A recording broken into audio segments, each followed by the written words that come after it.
Open water. The world's largest open container from which I drink, and do drink deeply. The sweet, sweet slurp, the dance of light upon the ripples. Now I feel free to flex my brain, and flex that I do, squeezing those folds till little drops of wisdom percolate. I've always loved the sound of rushing water, even when my house was being flooded. So soothing, so calming.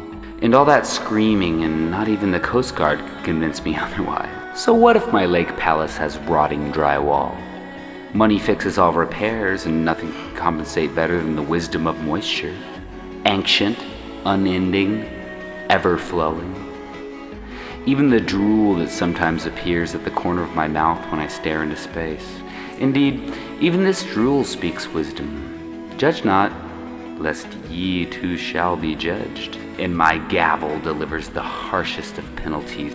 Welcome to my bench. If I were a television judge, I would hold court on a cruise ship and sentence offenders to walk the plank.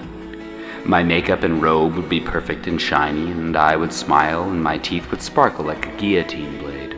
I've never needed swimming lessons. A child's floaties suit me just fine. No shame in a little help, I always did say. I mention this to my servants and they never seem to laugh. There are drawbacks to being a princess. Never mind I was denied my crown, denied my coronation. Never mind the temporary restraining order placed upon me by Miss Travis County. That crown was mine and that silly sulking swimsuit doll stole it.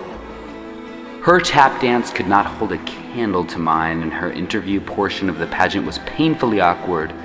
I, on the other hand, snorkeled in a baby pool and got booed off the stage. And so I came here, like I always do, to the land of water, whose waves ripple back like brain folds, and whose tranquility cannot be captured, not by the finest scribes with their quill and papyrus, nor by some celebrity chef. You can't eat water, and yet it does have a particular flavor. I tried my hand at cooking a time or two. I know about flavor. I had to be forcibly removed from Red Lobster, so great was my passion. And so I stood on the rooftop from which I could see this great lake, and I felt peace. The police handcuffs did not distract me, nor did the screaming cellmate. For I had a vision atop that Red Lobster roof, the world as an ever-flowing river, which runneth forever and ever. Not to get hoity-toity about it. I'll leave that to the bitch Sharon. Eternal bliss is everywhere, for all to see.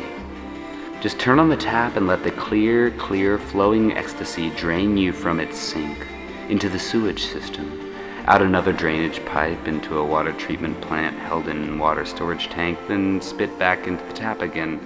Well, the cycle of life, which starts at birth, which reminds me, I had a baby recently. You need a serious reality check, alright? Yeah, it's time to stop. Put the Xbox down. Stand up. Stand up for yourself.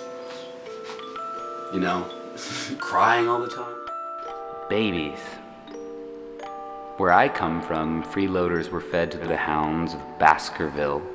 Yes, it is I, Lance Dorian of the Baskerville Dorians, and I am fed up to my blinding white teeth with babies. These infant freeloaders sit all day, staring vacantly into space. These children need a reality check. Sure, my child's important to me, but it rankles my armor to imagine the pick of my litter, the pick of my brood, simply whiling away his time doing nothing. Such are the habits of losers, and I can't stand losers.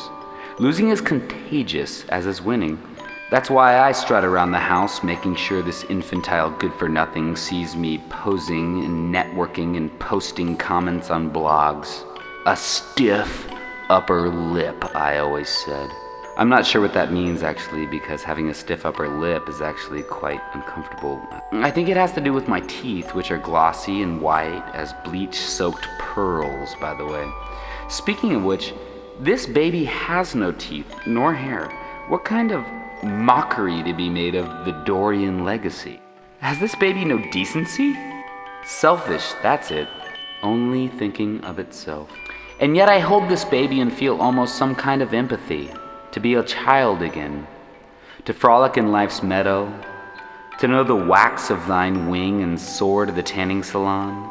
These days I slump and delegate.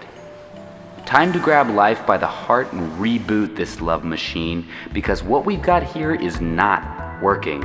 And so off I go to find answers. Bob Marley, he knew the answers.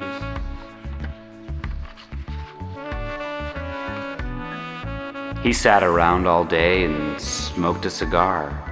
He had his own line of hair products, like Samson of old. Tell you a little something about Bob Marley. Yeah.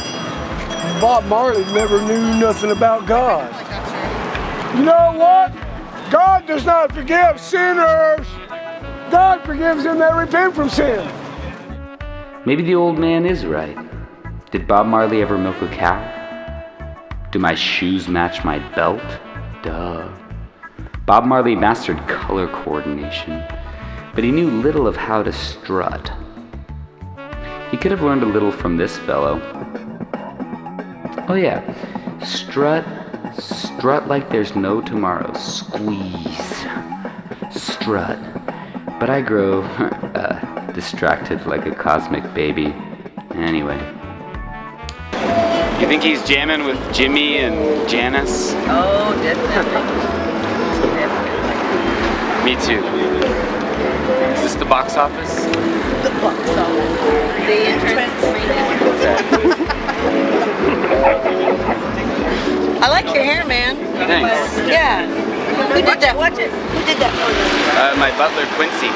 Quincy. Yes. Awesome. You didn't bring Quincy with you? No, he'll be here soon. Yes, the cycle of life swirls like a milky whirlpool. Perhaps the secret of the child, that reborn nymph so playfully undermining all the dandy little truths with nary an effort, lies in the baby's proximity to memory glands, the giver of life, the divine milk jugs from which I desperately wish to tap the spout. I have a closet full of brassieres of which I have no need, and yet I keep them there. I wear them in my more hopeful moments. I stare at mountain peaks, and always the mind drifts back to the mammary glands.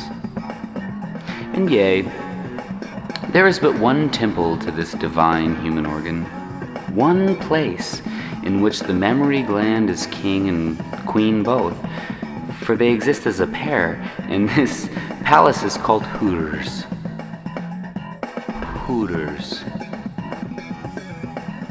The name strikes the tongue so coarse. Hooters. And yet, the supple sweet promise of an earthbound milkshake draws me tight in its snare. But I strut here, I see these ample mammary glands and feel nothing. Perhaps I let my unrefined bits of smooch distract me from what's truly important. To drink from the tap. To find purity inside myself, and if not inside myself, inside a plastic jug. And so, my butler Quincy doth pour, and the purity doth flow, and I stand baptized, a new man, a child once again, as his majesty decreed.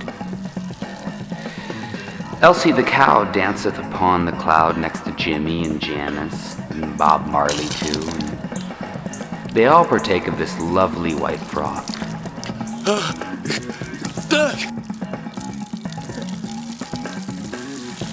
O froth, your bubbles do ripple forth, and bring me back to an open water, as in the beginning of my quest, except now, water is chalky white and flowing endlessly from memory glands as perky as the sky itself. And I have been reborn as a child, or at least as a very immature man.